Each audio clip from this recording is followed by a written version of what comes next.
Hello and welcome to Sri Ram Sai's. There is a great proverb in China. It says that in order to get rich, one must build roads. And this proverb came true जब हमारे रक्षा मंत्री A.K. Antony sir 2007 में सिक्किम के नाथुला पास पे जाते हैं. When he visits that place, उन्होंने China के उस तरफ देखा तो एकदम सटीक सपाट रोड्स बनी हुई है, जिसकी वजह से चाइनीज मिलिट्री और चाइना का जो लॉजिस्टिकल कैरेज है वो आराम से पहुंच जाता है बिल्कुल बॉर्डर के पास. बट वहीं पे उन्होंने देखा that this thing was a nightmare for Indian soldiers. और ये चीज देखने के बाद ही उन्होंने कहा now I have realised that this Nathula pass visit is an eye opener to India's defence strategy with respect to China. I welcome you all to Shri Ram IAS. In this video, we will be analyzing India and China relations from from the origin, I would say from the ancient times till now. In the next 20 to 25 minutes, I will summarize all the disputes, I will summarize all the politics, I will summarize all the measures, steps, and whatever has been taken. What is the future of India and China when Donald Trump calls China and US summit as G2, where India and China stands in that? When USA is now intervening into Venezuela, when USA is intervening into world politics everywhere, and somehow the discourse of Indo-Pacific is getting silent. Now this is the time when we must understand that when world is eyeing towards US and its movements across the nation, that is the point when China comes and starts to simmer its territorial expansion. The policies of China have always been about territorial aggression. Whether that is entire LAC, whether that is the Johnson line of Aksai Chin or McMahon line of the eastern sector of Arunachal Pradesh, or the recent most, I would say, conflict in the Tawang region, or the Doklam crisis of 2017 or 2020 Galwan clashes. All of this point towards only one thing. Or that is in the South China Sea 9-dash line. All of this points towards one thing, that is the territorial expansion and ambitions of China. This is something about which we all must be aware. This is something about which we all, being the aware citizens of this country, must be aware. Clear? So let's start and understand that in the past 20 years, China has been totally focusing on its western border. And it started with Tibet and Xinjiang.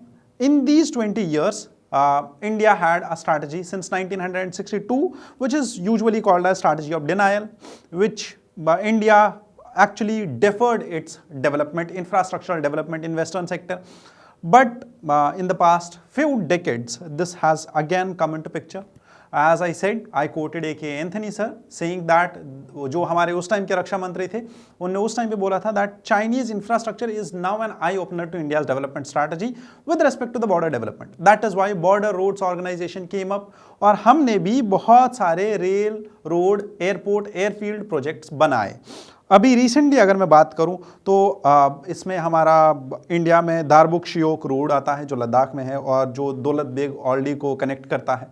उसके साथ साथ अटल tunnel 2020 में खोली थी हमने, नेपचू सेला पास जो कि अरुणाचल प्रदेश में. उसके बाद जो रोड डेवलपमेंट प्लान्स है, बोगीबील ब्रिज है जो ब्रह्मपुत्र में खोला हम, मतलब स्टार्ट हुआ, उसका इनॉग्रेशन हुआ. National waterway 1 on Ganga, national waterway 6 on Barak river, national waterway 2 on Brahmaputra river. Now this all is there to exercise and have a strategic mobility of defense forces towards the border areas. Similarly, China also did the same thing. It built its roads, it started Chinese road invasion. As I said that it invested millions and billions of its currency into road development. In 1950, China invaded Tibet and started to build this specified, or I would say sophisticated road network. This sophisticated road network was developed since 1999 under the Go West campaign, which was further, I would say, intensified under the West Development Strategy. इसके साथ साथ एक और चीज़ याद रखनी है that China ने approximately 5 kilometre की रोड बनाई है per day in the border areas since 1959. तो now you must be aware of this thing कि क्या और कितना ज़्यादा डेवलपमेंट और रोड इंफ्रास्ट्रक्चर कितना ज़्यादा ज़रूरी है जिसके ऊपर चाइना अभी फोकस कर रहा है।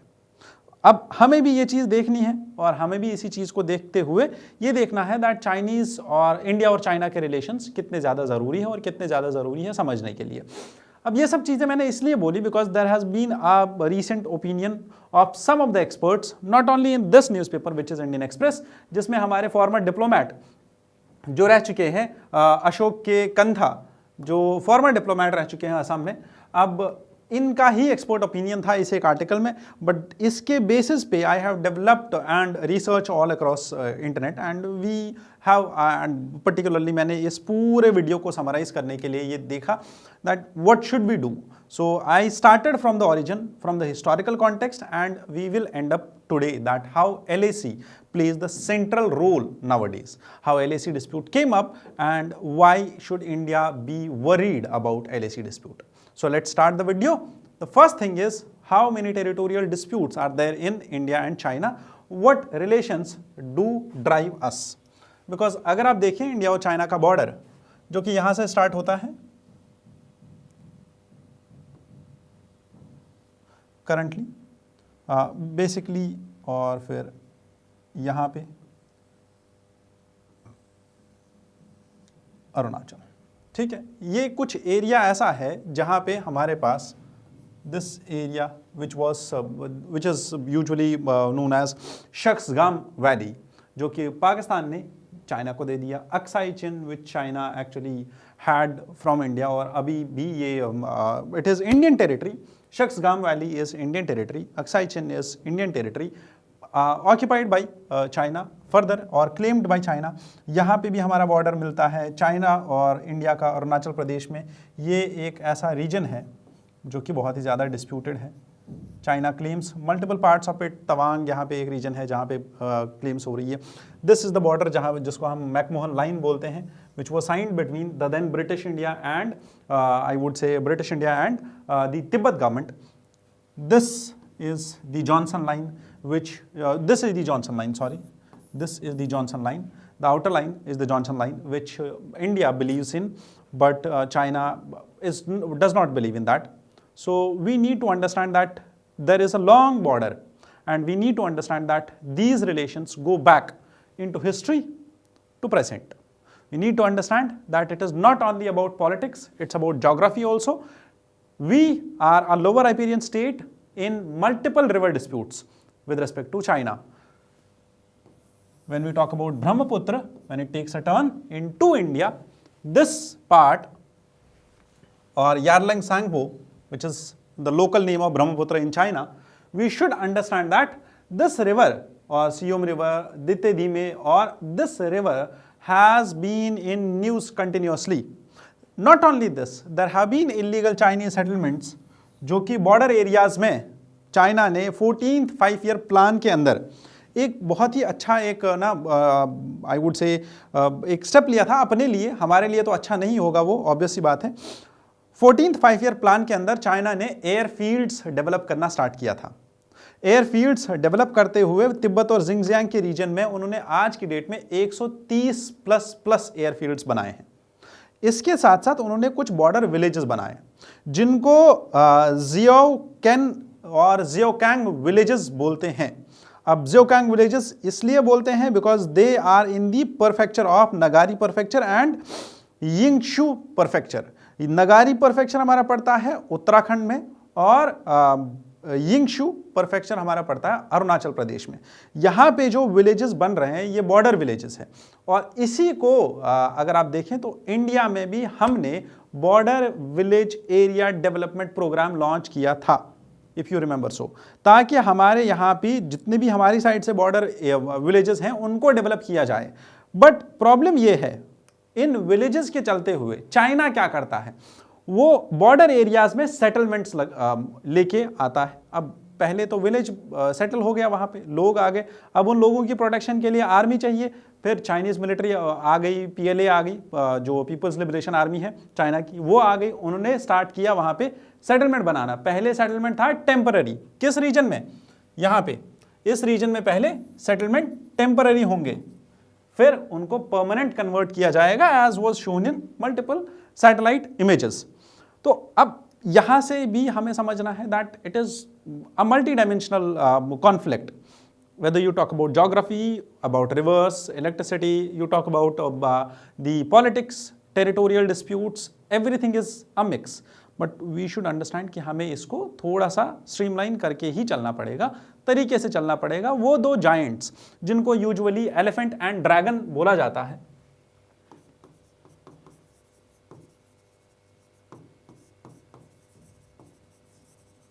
ड्रैगन बोला जाता है, जो कि एक ही कॉन्टिनेंट पे रहते हैं, एशिया, जिनके यहाँ 2.8 बिलियन लोग रहते हैं, पॉपुलेशन है 2.8 बिलियन लोगों की। How do they share that deep economic ties? जबकि अगर हम बात करें इंडिपेंडेंस के बाद की, तो it was said by Jawaharlal Nehru that China is a friend and Pakistan would eventually fail. Now this is something, China was perceived as a brotherly nation, Hindi Chini भाई भाई। These were the slogans which were used. Why so? Because it was said that China is something which is a brotherly nation. But how did this turn into something which is violent, or which is currently, I would say, both the countries are apprehensive of each other's moves.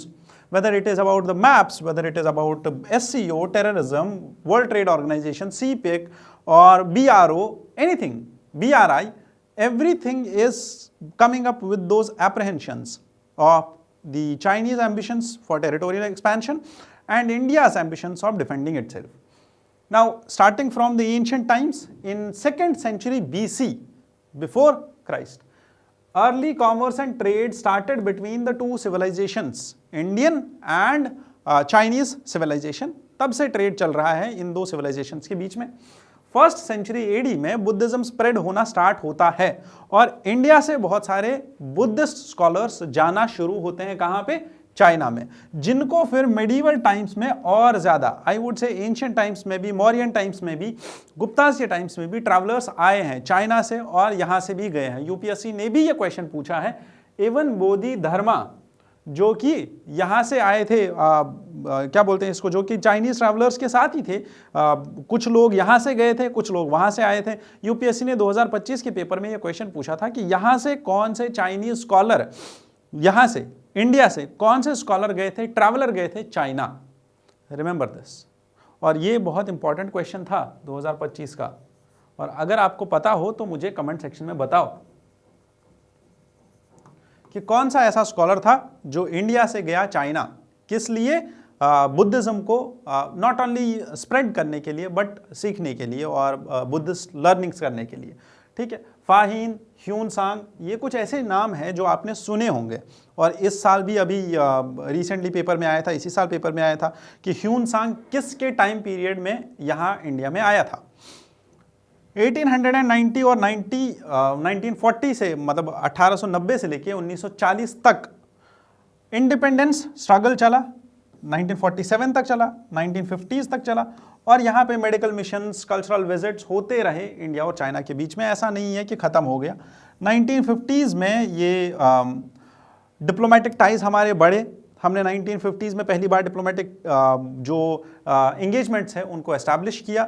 1950s के बाद से हम diplomatic partners बने, but ये चीज़ चली 1960s तक।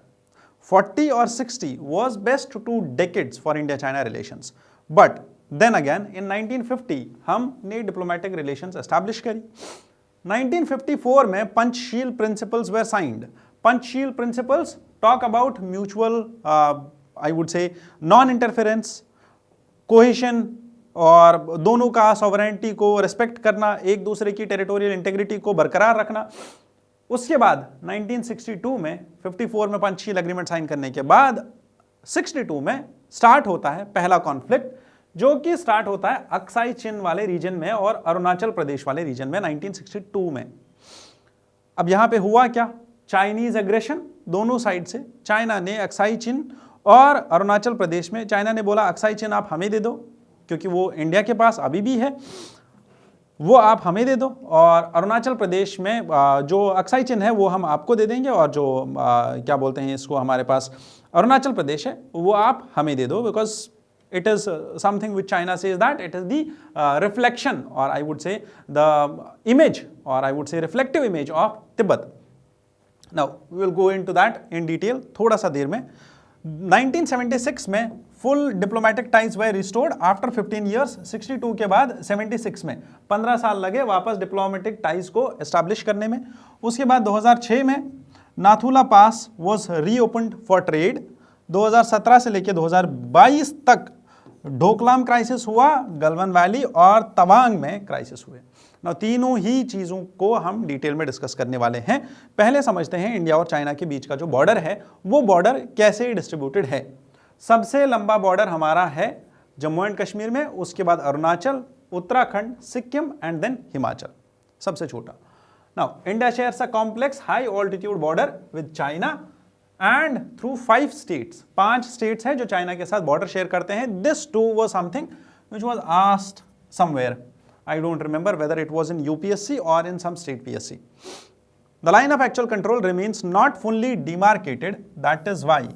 अगर पूरा डिमार्केशन नहीं है, इसीलिए इंडो तिब्बतन रीजन में बहुत ज़्यादा कॉन्फ्लिक्ट्स होते हैं. सो हमने यहाँ पे अभी तक डिस्कस किया 5 स्टेट्स को जहाँ पे 3488 किलोमीटर्स का बॉर्डर होता है इंडिया और चाइना के बीच में. कौन कौन से स्टेट्स है ये? जम्मू एंड कश्मीर, लद्दाख. अभी आज की डेट में जम्मू एंड कश्मीर, लद्दाख अलग हो गया, जम्मू एंड कश्मीर अलग हो गया, ऑब्वियस सी बात है. उसके बाद the areas of Uttarakhand, Himachal, Sikkim and then Arunachal. ठीक है. So first it was 5 states, now it is 2 union territories and 3 states. ये याद रखना है. ठीक है. चलो नेक्स्ट, बॉर्डर डिस्प्यूट्स. इंडिया और चाइना के बीच में बॉर्डर डिस्प्यूट्स. पहला डिस्प्यूट है मैकमोहन लाइन का. Now, where is this McMahon line? McMahon line is this. ये कहाँ पे है? In this region which shares the border between India and China. पहला ईस्टर्न सेक्टर का डिस्प्यूट अरुणाचल प्रदेश में मैकमोहन लाइन के ऊपर. और ये मैकमोहन लाइन साइन कब हुई थी? ये साइन हुआ था इंडिया और द देन ब्रिटिश गवर्नमेंट और उस टाइम पे तिब्बत गवर्नमेंट के साथ. अब प्रॉब्लम यहाँ पे ये है, डिस्प्यूट क्यों है? बिकॉज चाइना क्लेम्स कि मैकमोहन लाइन का जो अग्रीमेंट साइन हुआ था तिब्बत और ब्रिटिश गवर्नमेंट के बीच में, उस टाइम पे Tibet government was not in that position to sign. It was not independent. तो चाइना इस पे कंसर्न नहीं देता है. चाइना इस मैकमोहन लाइन को कंसिडर या रिकॉग्नाइज नहीं करता है. Remember, so India acknowledges this line while as China does not recognize it, thereby creating a fundamental disagreement on border demarcation. पहला डिसएग्रीमेंट यहां पे है. अब इसी चीज को लेके 1962 का वॉर हुआ. 1962 में ये वॉर स्टार्ट हुआ 2 जगह. One is Aksai chin, another is McMahon line, that is the Arunachal Pradesh, this वाला रीजन. ठीक है. सो 1 और 2 रीजन्स में ये वॉर स्टार्ट होता है 1962 में. रीशेपिंग द बायलैटरल रिलेशंस 1962 से लेके 1975 तक, 1976 तक एक पॉज आ जाता है, एक थॉ आ जाता है डिप्लोमेटिक रिलेशंस में. 1976 के बाद वापस स्टार्ट होगा. अंडरस्टूड. 1967 में, 62 के बाद 67 में नाथुला क्लैशेस होते हैं. नाथुला कहां पे है? सिक्किम में. ठीक है. नाथुला क्लैशेस होते हैं और नाथुला क्लैशेस सिक्किम में होते हैं. जो चाइना की पीपल्स लिबरेशन आर्मी है उन्होंने सिक्किम के कुछ पोस्ट्स पे हमला किया. Decisive tactical advantages driving back the Chinese forces. एक और चीज़ याद रखनी है यहाँ पे, अब ये बॉर्डर चूंकि डिमार्केटेड नहीं है तो यहाँ पे बॉर्डर पे पेट्रोलिंग होती है. और बॉर्डर पे पहले अभी तो थोड़ा बहुत फिर भी डिमार्केशन हुआ है, बट पहले क्या होता था, बॉर्डर पे बस पत्थरों का ऐसा लाइन रखा हुआ है, थोड़ा पत्थरों की दीवार बनाई हुई है. यहाँ से चाइनीज़ फोर्सेस चल रहे हैं, यहाँ से जो है इस साइड से, फॉर एग्जांपल ये दीवार है, इस साइड से चाइनीज़ फोर्सेस पेट्रोलिंग करते हैं, इस साइड से इंडियन फोर्सेस पेट्रोलिंग करते हैं. दोनों एक दूसरे को आंख दिखाते हैं, ऐसे कुछ बोलते हैं और फिर लड़ाई हो जाती है. That is what used to happen. That is what used to happen in India China relations and particularly in the border areas. ठीक है. और उसमें भी बॉर्डर एरियाज में भी कहाँ पे, इस रीजन में, नाथुला वाले रीजन में तो ज़्यादा यहीं पे तो हुआ था ये चीज़, जहाँ पे ये नाथुला डिस्प्यूट हुआ था. And this is in the eastern sector. ठीक है. Central areas. अब नाथुला के बाद 2017 में डोकलाम स्टैंड ऑफ, जो कि 73 डेज तक मिलिट्री स्टैंड ऑफ हुआ. Doklam is also over here, Doklam is a plateau जहां पे इंडिया और China, particularly it is was controversy with Bhutan also, and India said that it does impact our sovereignty and territorial integrity. That is why we have to put in our efforts. So thereby Chinese road construction हो रहा था और दोनों ने ही troops को withdraw कर लिया, दोनों ने ही डिसएंगेजमेंट किया और उसके बाद ट्रूप्स जो है वापस नॉर्मलाइज हो गया यहाँ पे सिचुएशन 73 डेज के बाद। यहाँ तक ये कॉन्फ्लिक्ट्स हो गए। इसके बाद एक और कॉन्फ्लिक्ट स्टार्ट हुआ 2020 में, that was in the Galwan valley. अब गलवान वैली कहाँ पे पड़ती है? इन दिस रीजन, लद्दाख के ईस्टर्न सेक्टर में, जहाँ पे देपसांग एंड देमचुक वाला रीजन है और यहीं से हमारा इंडस रिवर जो है वो एंट्री लेता है इंडिया के अंदर। ये भी कुछ पॉइंट्स हैं जो याद रखने हैं, ठीक है। Galwan clashes, this was the first fatal I would से confrontation between India and China, जहाँ पे बहुत सारा आई वुड से एमिनेशन भी यूज हुआ, फायरिंग भी हुई और बहुत सारे हमारे जवान जो है दोनों साइड के जवान जो है वो शहीद भी हुए। Chinese troops invaded Galwan river valley objecting to India's road construction. India यहाँ पे रोड कंस्ट्रक्शन कर रहा था। अगेन वही चीज जो मैंने वीडियो के स्टार्टिंग में बोली थी, that in order to get rich you must build roads. China ने इंप्लीमेंट किया। अब जब इंडिया कर रहा है तो चाइना क्या कहता है कि नहीं नहीं नहीं, आपको नहीं करने देंगे, ठीक है। 2022 में यांगसे क्लैशेस हुए। यांगसे क्लैशेस कहाँ पे हुए? 2022 में 300 Chinese troops advanced on Indian troops in Arunachal Pradesh, इस वाले रीजन में, ठीक है, यांगसे वाले रीजन में, resulting in hour long hand to hand combat. And usually India और चाइना बॉर्डर पे हैंड टू हैंड कॉम्बैट ही होता है, एक दूसरे को ऐसे मारते रहते हैं बस, मतलब लड़ाई करते हैं, एक्चुअल में लड़ाई करते हैं। एक चीज जो है वो आपको याद रखनी है, वो है कौन से 5 प्रिंसिपल्स हैं पंचशील के, ताकि आप मीन्स में इन 5 जो प्रिंसिपल्स हैं इनको कोट कर सके। और इनको याद रखना है ऐसे ही: mutual respect, non aggression, non interference, equality and peaceful coexistence. That's it.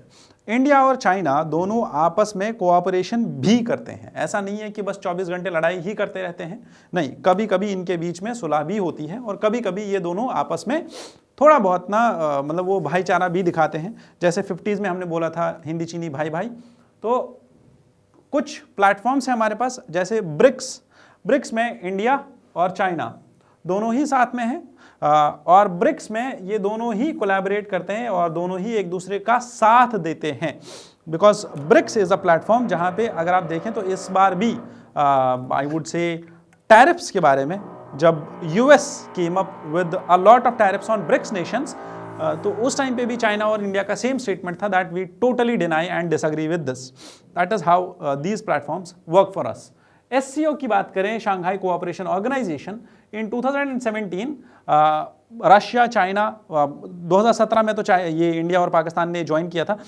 SCO में एक और चीज़ है जो याद रखनी है, दैट इंडिया हमेशा ये चाहता है कि इस प्लेटफॉर्म पे हमारे साथ पाकिस्तान भी है, चाइना भी है। तो अगर चाइना इन्वेस्ट कर रहा है पाकिस्तान में, अगर चाइना का हाथ पाकिस्तान के ऊपर है, तो हमें क्या करना है? हमें यहाँ पे एक ऐसा डिस्कोर्स पैदा करना है, एक ऐसा स्टेटमेंट आना चाहिए एससीओ के प्लेटफॉर्म से। जब भी यहाँ पे मीटिंग होगी, heads of the government meeting होगी या कोई भी और काउंसिल मीटिंग होगी, तो उस टाइम पे ये स्टेटमेंट्स आने चाहिए जो टेररिज्म को क्या करे, टेररिज्म को कन्फ्रंट करे, टेररिज्म को क्रिटिसाइज करे। That is why we are collaborating over here also. इसके साथ साथ G20 and the Asian infrastructure and investment bank, that is for the investment purposes. और ऐसे ही हमारे पास और भी 2-3 प्लेटफॉर्म्स हैं जहां पे इंडिया और चाइना कोलैबोरेट करते हैं आपस में। एक और चीज़ याद रखनी है, इंडिया और चाइना के बीच में इकोनॉमिक रिलेशंस कैसे हैं। इंडिया और चाइना के बीच में जो रिलेशंस हैं उनमें डेफिसिट है। इकोनॉमिक रिलेशंस में इंडिया ट्रेड डेफिसिट कैरी करता है विद रिस्पेक्ट टू चाइना। इसका मतलब क्या है कि हम चाइना से माल इंपोर्ट करते हैं और एक्सपोर्ट कम करते हैं। हमारे एक्सपोर्ट्स कम है और इंपोर्ट्स ज़्यादा है। India's trade deficit with China has reached around $85 billion in 2024. This was attributed to narrow export basket and market access barriers. क्योंकि हमारा एक्सपोर्ट बास्केट छोटा है, हम कम एक्सपोर्ट्स करते हैं, इसीलिए बाइलेटरल इन्वेस्टमेंट्स भी हमारे और चाइना के बीच में कम ही है। हम चाइना में कम इन्वेस्ट करते हैं और वो भी यहाँ पे कम ही इन्वेस्ट करते हैं। Chinese investments in India have decreased 68.3% in 2021 बस इतना ही इन्वेस्टमेंट है $5.4 बिलियन का। This has declined and again dialogue mechanism for joint group on economic relations and strategic economic dialogue, ये डायलॉग्स हमें वापस रिवाइव करने पड़ेंगे, तभी जाके इंडिया और चाइना के बीच में इन्वेस्टमेंट बढ़ेगा। पीपल टू पीपल टाइज की बात करें तो मैंने बोला बुद्धिज्म से स्टार्ट हुआ था, रिलीजियस हेरिटेज है बुद्धिज्म से। वहां पे अभी रिसेंटली 2010 में इंडिया ने एक बुद्धिस्ट टेम्पल भी बनाया था ल्योयांग करके, 2010 में। उसके बाद this was for to honour the monks Kashyap Matanga and Dharmaratna. इसके साथ साथ एक और चीज, बॉलीवुड और yoga, Indian movies like Dangal, yoga are popular in China. Further student exchange भी होता है, अराउंड 56,000 पीपल आर देयर जो Indian are there in China, जो इंडियन हैं और चाइना में वो हमारा डायस्पोरा है, जो लोग इंडियंस हैं और चाइना में रहते हैं, वहाँ पे बिजनेस करते हैं, पढ़ते हैं और इंडियंस हैं अभी भी बट चाइना में रह रहे हैं। ठीक है, अब ये हमारा एक सॉफ्ट पावर होता है जिससे वहाँ के लोग एटलीस्ट चाइना के अगेंस्ट में या तो कभी प्रोटेस्ट करते हैं, लॉबी करते हैं, पॉलिसीज़ को चेंज करने के लिए प्रेशर बनाते हैं ताकि इंडिया और चाइना के बीच में रिलेशन सही रहे। It is well said that the two nations who trade with each other never go on war with each other. मतलब दो नेशंस अगर एक दूसरे के साथ ट्रेड अच्छा करते हैं तो वो एक दूसरे से लड़ाई भी नहीं करते हैं। ठीक है, अभी तक civil, political and economic relations हमने डिस्कस किए, अब हम मिलिट्री रिलेशंस के बारे में देखते हैं। इंडिया और चाइना ने 1993 में एक पीस एग्रीमेंट साइन किया था। 1993 के पीस एग्रीमेंट के हिसाब से, पीस एंड ट्रैंक्विलिटी एग्रीमेंट के हिसाब से हमें बॉर्डर डिस्प्यूट्स को बायलैटरली रिजॉल्व करना था, बट अभी भी ये रेजोल्यूशंस नहीं आ रहे हैं। इसके बाद हैंड इन हैंड एक एक्सरसाइज आती है, ठीक है, मिलिट्री एक्सरसाइज, जिसमें दोनों इंडिया और चाइना की आर्मी पार्टिसिपेट करते हैं ताकि एक दूसरे के प्रति कॉन्फिडेंस बिल्ड हो, काउंटर टेररिज्म मेजर्स लिए जा सके। समझ में आ गई बात। रीसेंट डिसएंगेजमेंट की बात करें तो अभी जो हमारे क्लैशेस हुए थे, चाहे वो गलवान में हुए थे, चाहे वो अरुणाचल में हुए थे, जहां पे भी क्लैशेस होते हैं वहां से डिसएंगेजमेंट हुआ है अभी रिसेंटली। और इस डिसएंगेजमेंट के चलते देपसांग प्लेन्स एंड धेमचुक एरिया में जो हमने अग्री किया कि ठीक है अब दोबारा जो है लड़ाई नहीं करेंगे, सीज फायर कर लेते हैं। सीज फायर भी क्या करना था, डिसएंगेजमेंट करना था, ट्रूप्स को एक दूसरे से पीछे करना था। और that is one thing which has been a military development in India China relations. यहां तक हो गया। हाउएवर, इतना सब होने के बाद भी कुछ ऐसे चैलेंजेस हैं जो अभी भी रह रहे हैं, जो अभी भी ठीक नहीं हुए हैं। पहला चैलेंज है 5 फिंगर पॉलिसी ऑफ चाइना। अब ये 5 फिंगर पॉलिसी का मतलब क्या है? China usually Tibet, Ladakh, Nepal, Sikkim and Arunachal और भूटान, 1 2 3 4 5, ठीक है, 1 2 3 4 और 5, ये 5 रीजन्स को चाइना यूजुअली क्या बोलता है? That these are my 5 fingers of Tibet. Understood? So China says that Tibet is its palm. Tibet is its palm, and the 5 fingers are Ladakh, Nepal, Sikkim, Bhutan, and Arunachal. Now China has this thought that I need to liberate all of them. और ये जितने भी यहाँ पे fingers हैं इनको liberate करना है, इनको आज़ाद करना है। That is one more important aspect जो हमें याद रखना है। दूसरा जो परसिस्टेंट चैलेंज है जो आगे भी रहने वाला है, one was this 5 finger policy, second is trade imbalance. क्योंकि चाइना हैज़ बीन ऑलवेज, इसको हमेशा क्रिटिसिज्म मिला है कि ये हर एक जगह पे अपना माल डंप कर देता है और हर एक जगह पे जो है, जब इसके ऊपर 100% टैरिफ लगाया यूएसए ने, तो अब ये अपने सारे एक्सपोर्ट्स को उठा के किसी दूसरे नेशंस में डाल देगा। क्योंकि चाइना को यूजुअली बोला जाता है फैक्ट्री ऑफ द वर्ल्ड। मतलब क्या है इस चीज का? ये हर एक चीज बना देता है, remotes, buttons, pen, copy, pencil, हर एक चीज बना देता है, ऊपर से लेकर नीचे तक हर एक आइटम बना देता है। और बनाने के बाद क्या करता है? सीधा एक्सपोर्ट कर देता है, चीप एक्सपोर्ट्स। और इसकी इकोनॉमी डिराइव ही होती है एक्सपोर्ट से। डोमेस्टिक लेवल पे अगर देखें तो डिमांड बहुत कम है। अगर यहां तक समझ में आ गया है तो इसके साथ साथ ये भी समझ में आएगा that why India is carrying a huge deficit with China. क्योंकि चाइना एक्सपोर्ट लेड इकोनॉमी है और इंडिया उन एक्सपोर्ट्स को कंज्यूम कर रहा है। इंडिया के इंपोर्ट्स ज़्यादा है, एक्सपोर्ट्स कम है।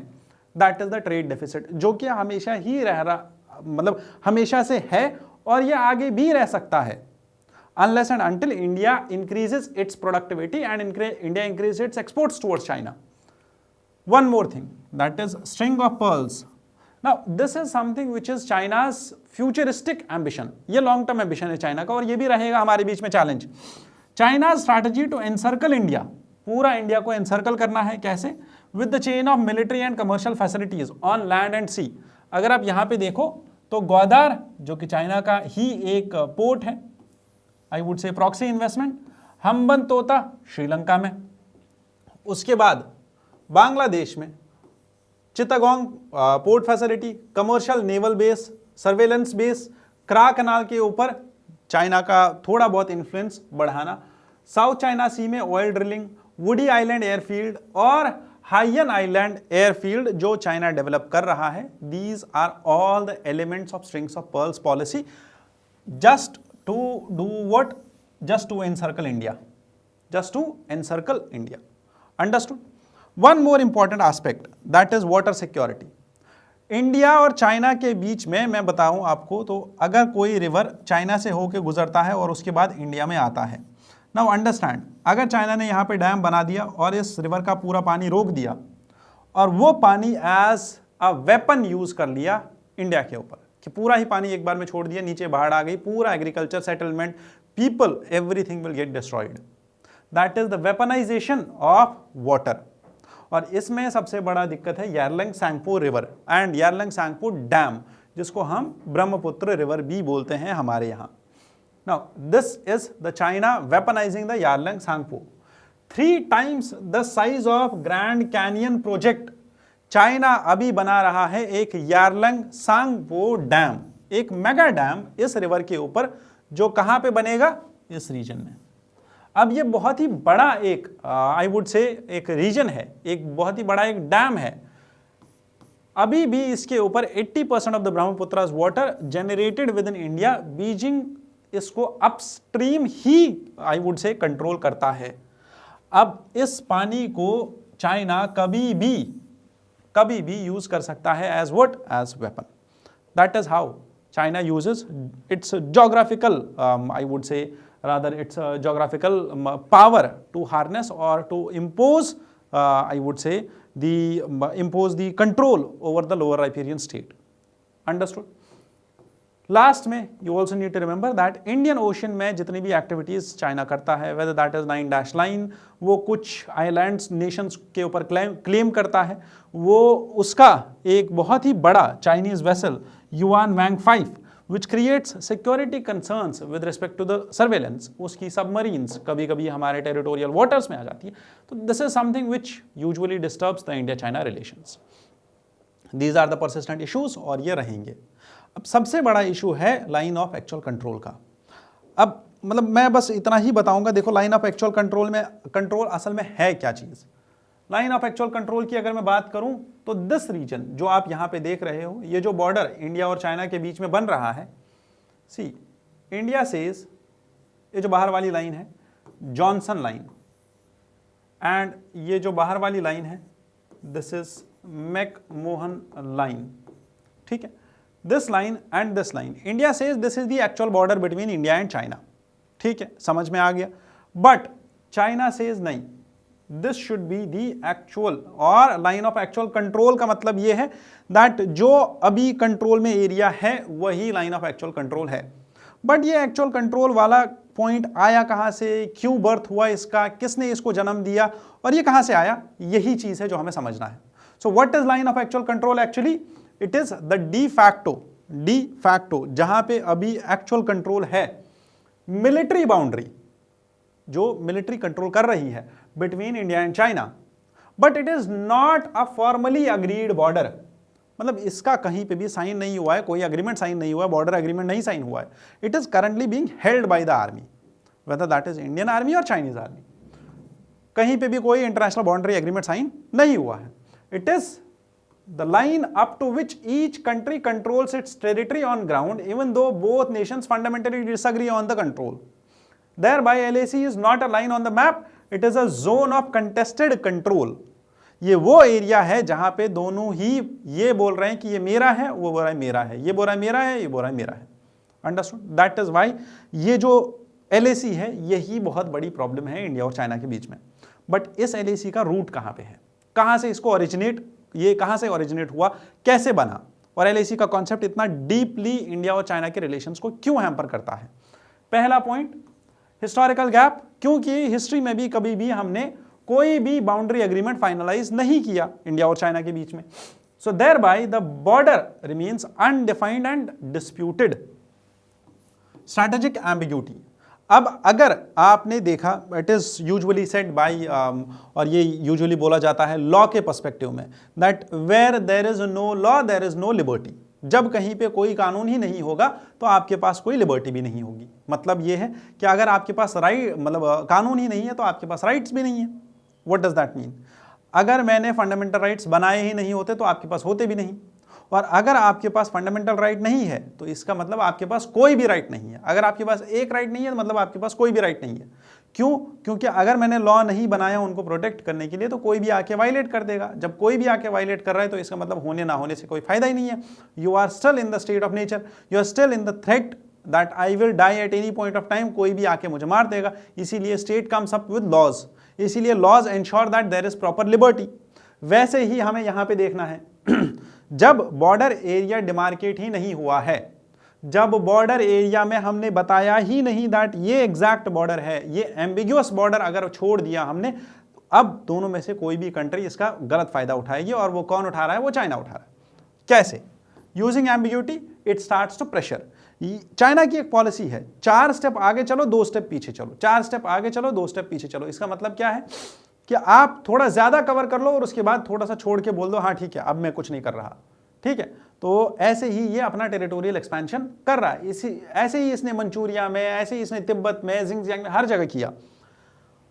So the first ongoing friction point जो अभी हमारे बीच में है, that is not clear demarcation of border. Now that is LAC का मेन मुद्दा. और ये LAC की कंट्रोवर्सी स्टार्ट ही कहां से हुई, पहले ये समझते हैं. What is McMahon line? McMahon line sign हुआ था शिमला कॉन्फ्रेंस में 1913 एंड 14 में. It is the line between British India and Tibet, जो मैंने बोला अरुणाचल प्रदेश में. It defines the boundary between eastern sector that is today's Arunachal Pradesh. One thing, historical reality हमें ये बोलती है दैट तिब्बत, जब ये बॉर्डर एग्रीमेंट साइन हुआ था तब उस टाइम पे Tibet was functioning independently. However China says नहीं, ऐसा नहीं है. China had no effective control in 1950, but China बोल रहा है उस टाइम पे तिब्बत को ये बॉर्डर साइन नहीं करना था, ये मैकमोहन लाइन को अग्री नहीं करना था. China argues that it never accepted McMahon line. That is why China's 1914 objections were about Tibet itself, that Tibet और इंडिया, और तिब्बत उस टाइम पे ब्रिटिश इंडिया था, जो ये बॉर्डर एग्रीमेंट साइन हुआ है इसको हम एक्सेप्ट ही नहीं करेंगे. That is the first point about McMahon line, जो चाइना एक्सेप्ट नहीं कर रहा है. So there bye how did this concept of LAC came up in place? इसका जन्म कैसे हुआ? 1959 में चाइना के जो प्रीमियर थे उस टाइम पे zoo Henle, he was the first who used the term line of actual control, LAC. इन्होंने बोला दोनों ही कंट्रीज, इंडिया और चाइना, दोनों एक काम करते हैं, जहां पे भी आर्मी है हमारी, दोनों को पीछे कर लेते हैं, दोनों ही आर्मी को विड्रॉ कर लेते हैं उन एरिया से और एक लाइन ड्रॉ करते हैं और उसी को बॉर्डर मान लेते हैं दोनों. बट इंडिया ने इस चीज को रिजेक्ट किया, बोला कि इस हिसाब से तो चाइना जो इलीगली ऑक्यूपाई कर चुका है अक्साई चिन को, उसका तो ऑक्यूपेशन वैलिडेट हो जाएगा. ठीक है, चाइना ऑक्यूपेशन ऑफ अक्साई चिन. 1962 में वॉर हुआ और 1962 में LAC का कॉन्सेप्ट वापस आ गया. दैट अब ये कॉन्सेप्ट वापस दोबारा आ गया क्योंकि चाइना ने बहुत सारे एरिया को कैप्चर कर लिया और कुछ एरिया को छोड़ा, कुछ को कैप्चर किया, कुछ एरिया को इंडिया ने वापस ले लिया. हमारे जो आर्मी के लोग हैं उनने बहुत सारे पोस्ट्स को वापस रिकवर किया. कुछ एरियाज हैं जो चाइना के पास चले गए, कुछ एरियाज हैं जो हमारे पास रह गए. So that is why this LAC became more problematic. क्यों problematic? Because it remained again flexible only. China का conception of flexible, movable and conveniently expandable LAC gives its own policy. जो चाइना चाहता है ना टेरिटोरियल एक्सपेंशन, उसके लिए तो ये और ज्यादा इजी हो गया कि ये बॉर्डर डिमार्केट होना ही नहीं चाहिए ना कभी, इसीलिए तो वो आगे आगे बढ़ता जाएगा, because it remains flexible, creating the sector a confusion. So पहला है हमारा western sector, that is Ladakh, जहां China claims about the western policy, जो मैंने पहले स्टार्टिंग में बोला था। ईस्टर्न सेक्टर में अरुणाचल, जहां पे हमारे पास मैकमोहन लाइन है, और middle sector which is Uttarakhand and Himachal, China यहां पे भी वाटरशेड के बेसिस पे कुछ छोटे छोटे पॉकेट्स को क्लेम करता रहता है, दैट ये वाला पार्ट मेरा है, ये वाला पार्ट मेरा है। So there are multiple points of concerns over this 4,000 kilometer long border. This is the western sector, this is the middle sector, and this is the eastern sector. Clear? ये चीजें याद रखनी है as it is. ठीक है? Last में there has been a failed clarification about LAC. Both sides agreed that we will exchange maps with each other.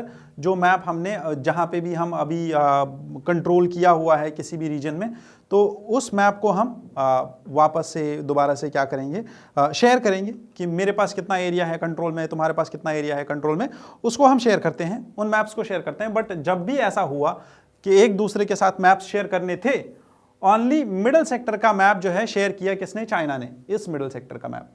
China refused to exchange the maps for Ladakh clearly. By 2004, China withdrew from the process entirely. और China ने बोला मुझे तो map share ही नहीं करने हैं। So China realized that its strategic advantage is in being the ambiguous border. The ambiguity in LAC is more favorable to China than to India. That is why India should take steps to get the border dispute resolved as soon as possible. So there bye India ने कुछ steps लिए भी हैं और कुछ steps ले भी रहे हैं। जैसे 1993 में इंडिया और चाइना ने पहली बार border peace and tranquillity agreement sign किया था। India pragmatically accepted the LAC concept. Both sides agreed to respect the LAC until final settlement will be there. 1993 में ये चीज साइन हो गई दैट LAC को ही एक्सेप्ट कर लेते हैं अभी। उसके बाद कॉन्फिडेंस बिल्डिंग मेजर्स भी लिए गए ताकि दोनों ही मिलिट्री, जैसे मैंने अभी बोला, हैंड टू हैंड एक्सरसाइज और हैंड इन हैंड एक्सरसाइज, ऐसे कुछ स्टेप्स लिए गए। Then we witnessed 2 decades of peaceful cooperation from 1993 to 2003 और फिर 2023 तक। बट 2022 में और 2020 में फिर से वो कॉन्फ्लिक्ट स्टार्ट हुआ, गलवान क्लैशेस हो गए। चाइना यूजेस दिस एम्बिग्यूटी, और ये जो स्ट्रैटेजिक एम्बिग्यूटी है कैसे यूज करता है, पेट्रोलिंग में, बफर जोन्स में और कॉन्फ्लिक्ट रीजन्स में। China's claim on Arunachal Pradesh. बस ये एक चीज है जो लास्ट में हमें याद रखनी है और इसके बाद हम वीडियो को कंक्लूड करेंगे। First is Zangnan. China Arunachal Pradesh को जांगनन बुलाता है। China says that Arunachal Pradesh जो है it is actually the south of Tibet, मतलब ये तिब्बत ही है, तिब्बत का सदर्न पार्ट है बस।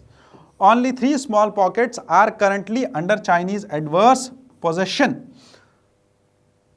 एक और चीज याद रखनी है हिस्ट्री के पर्सपेक्टिव से, ये थोड़ा सा याद रखना है, ये मैंने पहले भी बोला है बट यहां पे थोड़ा सा रिवीजन होगा। जू एन लाई, जिसने 1960s में बोला था कि हम दोनों एक काम करते हैं, दोनों कंट्रीज म्यूचुअल अकोमोडेशन कर लेते हैं, आप भी अपने ट्रूप्स ले जाओ पीछे, हम भी अपने ट्रूप्स ले जाते हैं पीछे, बीच में छोड़ देते हैं बॉर्डर और नो मैन्स लैंड हो जाएगा वो, और वो हमारे लिए बॉर्डर हो जाएगा और हमारे क्लैशेस नहीं होंगे दोबारा से। 1980s में देंग जियाओपिंग प्रपोज्ड दैट आप एक काम करो, ईस्ट को वेस्ट से स्वैप करो, आप हमें एक्साइज चिन्ह दे दो, हम आपको अरुणाचल दे देंगे। बट ये स्वैप भी नहीं हुआ, China India did not agree to it. China usually places renames some of the locations over there. It objects Indian leaders visits और recently इंडिया से एक लड़की जिसके पास जो अरुणाचल से थी, इंडिया का पासपोर्ट था, उसको चाइना ने अरेस्ट भी किया था चाइनीज इस पे इंटरनेशनल एयरपोर्ट पे, तो वो भी एक बहुत ही बड़ा एक क्लैश पॉइंट बन गया था वापस से हमारे रिलेशंस में। तवांग, द लास्ट पॉइंट जो मैंने अभी बोला था, तवांग का diplomacy. Tawang is a region और यहाँ पे ये लोकेटेड है तवांग, ठीक है, यहाँ पे लोकेटेड है ये अरुणाचल प्रदेश में। अब 2005 में पहले बाउंड्री एग्रीमेंट, एक बाउंड्री एग्रीमेंट हमने साइन किया था, insisted that we should settle the populations interest and we should protect, specifically it was designed to safeguard this region named Taiwan. 2005 का बाउंड्री एग्रीमेंट याद रहेगा. China's reluctant acceptance was there. China accepted this clause. However, it said that this is politically sensitive, this nature. Currently, China continuously tries to have aggressive, I would say, aggressive postures in this region. क्यों ऐसा करेगा China? Because ये थोड़ा सा significant reason है China के लिए. हमने अभी भी बोला दैट ये कुछ ऐसे रीजन्स हैं, कुछ ऐसे प्लेसेस हैं जहां चाइना बार बार चाहता है कि थोड़ा सा और आगे आके, थोड़ा सा और आगे आके इस रीजन को कैप्चर करता जाए. That is what China does. और China says that even an inch cannot be compromised on, and this border is totally non-negotiable. That is how China proceeds with this. One more thing which we discussed earlier was mega dam and the Yarlang Sangpo dam, जो मैंने अभी इससे पहले भी बोला. It is a 60,000 megawatt hydro power project जो कि बनेगा यारलंग सांगपो रिवर के ऊपर, जिसको हम ब्रह्मपुत्र भी बोलते हैं. World's largest hydro power project. It is even 3 times the size of 3 gorges dam. ठीक है. अब इसकी वजह से millions who depend on it in the downstream will be directly और indirectly impacted. Done. Water diplomacy is there and India's response to all what China has been doing is first necklace of diamonds. जो China का strategy है string of pearls, उसको counter कर रहा है India. कैसे? Necklace of diamonds. India is also developing its strategic significance और strategic presence in Chabahar port, in Duqm port Iran, this Oman. उसके बाद we had the I would say good relations with Seychelles and we got the lease of Assumption Islands. Sabang port हमने develop किया Indonesia में. उसके साथ साथ शैंगी port in Singapore, Vietnam में हमारा इन्वेस्टमेंट है और जापान के पोर्ट्स में और मंगोलिया में भी हमने strategic I would say presence बनाने की कोशिश की है under the policy of string of pearls. This diamond necklace of diamonds to counter string of pearls. Make in India project to reduce Chinese imports, जो मैंने पहले भी बोला ट्रेड डेफिसिट को कम करने के लिए.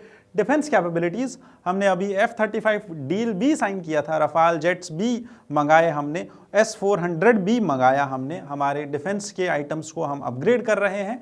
और उसके साथ साथ border infrastructure under the project अरुणाक वाइब्रेंट विलेज प्रोग्राम, इनका डेवलपमेंट हम बढ़ा रहे हैं. और इसके साथ साथ मैंने कुछ और भी चीज़ें बोली थी.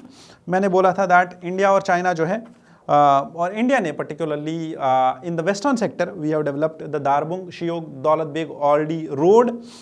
अटल टनल 2020 में हमने स्टार्ट किए. नेपशू and Sela pass tunnel in Arunachal Pradesh.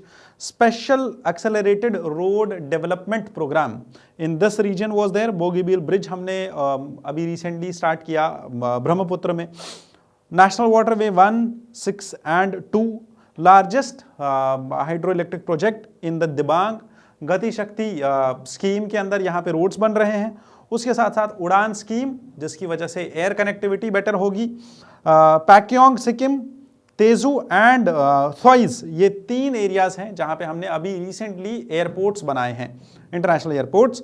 So there bye India is going with a whole of the nation approach to have influence और to have better relations with China.